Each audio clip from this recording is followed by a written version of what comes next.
batu coy. Beberapa minggu terakhir, curah hujan khususnya di wilayah Sumatera Selatan memang cukup tinggi.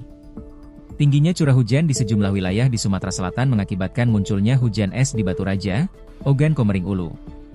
Hujan es ini muncul pada 29 September 2025.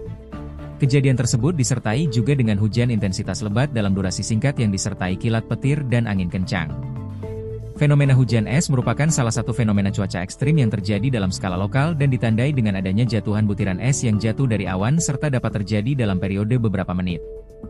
Fenomena hujan es dapat terjadi karena dipicu oleh adanya pola konvektivitas di atmosfer dalam skala lokal regional yang signifikan.